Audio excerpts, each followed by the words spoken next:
जय श्री राम, जय बागेश्वर धाम। आप सभी का स्वागत है आपके अपने यूट्यूब चैनल जयराम भक्ति मार्ग ऑफिशियल पे।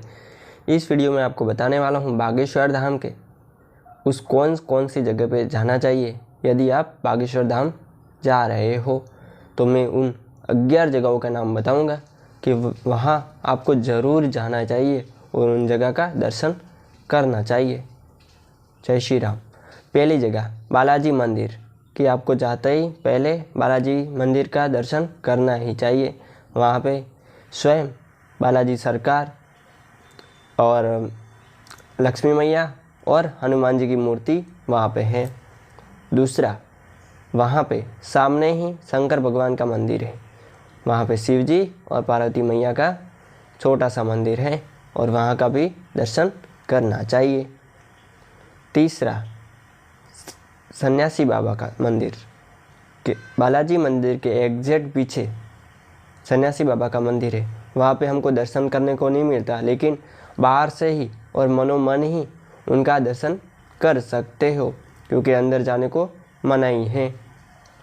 चौथा, प्रेतराज सरकार कि वो बालाजी मंदिर के एग्जैक्ट बाजू में ही है कि पहले हम बालाजी मंदिर जाएंगे, फिर शिव जी के मंदिर, फिर परिक्रमा लगाते हुए पीछे जाएंगे तभी सन्यासी बाबा का मंदिर आएगा और मंदिर के राइट साइड ही प्रेतराज सरकार का एक वृक्ष है और वहीं पे वो पूजे जाते हैं।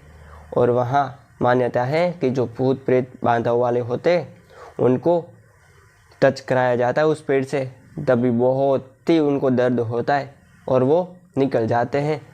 और मैंने खुद वो अनुभव किया है और देखा भी है कि जो भूत प्रेत वाले टच होते हैं उन प्रेतराज सरकार के वृक्ष से, तभी उनका बहुत ही बुरा हाल होता है और वो टच भी नहीं कर सकते। वो डरते हैं वहाँ से टच करने के लिए और वो पब्लिक ऐसे खींच के लेके जाती है और फिर टच करवाती है, बड़ी मुश्किल से टच करवाती है और जो नॉर्मल मनुष्य होता है उसको कुछ नहीं होता। फिर पांचवा, राम दरबार कि वहाँ पे आपको ज़रूर जाना चाहिए। वो परिक्रमा मार्ग में ही है। वहाँ पे बबूटी बांधी जाती है और वहाँ पे प्रभु श्री राम का भी सेवा होती है और पहले टाइम पे गुरुदेव स्वयं उसके फर्स्ट फ्लोर पे ही रहते थे शायद। फिर छठा, परिक्रमा। आपको यदि आप बागेश्वर धाम गुरुदेव को मानते हो, बागेश्वर बालाजी को मानते हो, तो आपने वहाँ पे जाने का प्रण ले ही लिया है तो फिर नारियल बांध के ऊपर चढ़ जाना है और फिर वो नारियल लेके 21 परिक्रमा लगाई जाती है और नारियल के अंदर 5 लौंग भी बांधी जाती है। उस परिक्रमा मार्ग में 21 परिक्रमा की जाती है और सुबह से ही भीड़ बहुत ही बढ़ जाती है। 3-4 बजे से परिक्रमा चालू हो जाती है, सुबह के 10-11 बजे तक चलती है। वैसे तो पूरे दिन चलती है लेकिन जो भीड़ का टाइम है वो यही है और आपको भी ये लाभ लेना चाहिए कि बालाजी आपकी अर्जी सबसे पहले स्वीकार ले।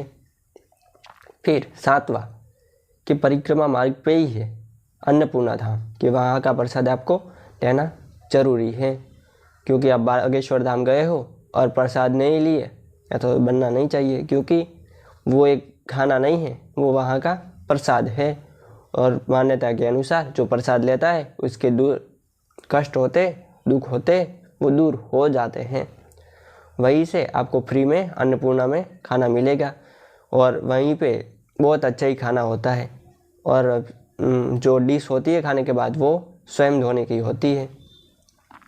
फिर बागेश्वर धाम बाज़ार कि वहाँ पे बागेश्वर धाम की मूर्ति, गुरुदेव की मूर्ति, वहाँ की कुछ स्पेशल वस्तुएं मिलती हैं कि वहाँ पे हमको यादगारी रहे, तो वहीं पे बागेश्वर बाज़ार बहुत ही बड़ा है, वहाँ आपको जाना चाहिए और कुछ यादगार चीज़ें लेनी चाहिए।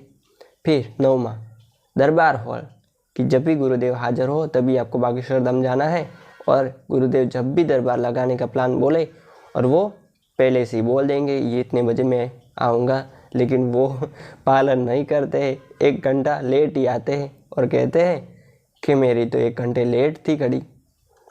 इसलिए आपको दरबार में जाना चाहिए और क्या पता बालाजी सरकार आपकी अर्जी सुन ले, सन्यासी बाबा आपकी अर्जी सुन ले और आपको बुला ले।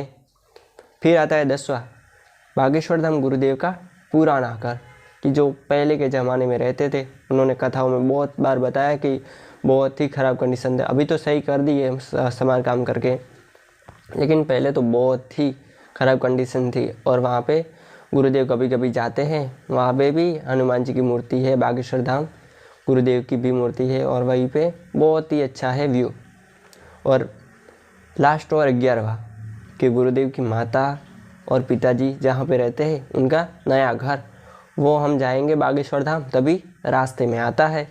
यदि और पुराना घर वो थोड़ा अंदर जाना पड़ता है, और नए घर में गुरुदेव की माता का भी दर्शन हो जाता है। यदि वो वहाँ पे उपस्थित है तो वो भी आशीर्वाद देने के लिए बाहर आते हैं और उनका भी दर्शन हो जाता है। यदि आप वहाँ पे जाए तो उनको चरणों में ज़रूर प्रणाम करें, क्योंकि आपकी अर्जी जल्दी स्वीकार हो जाएगी। फिर जय श्री राम, जय बागेश्वर धाम।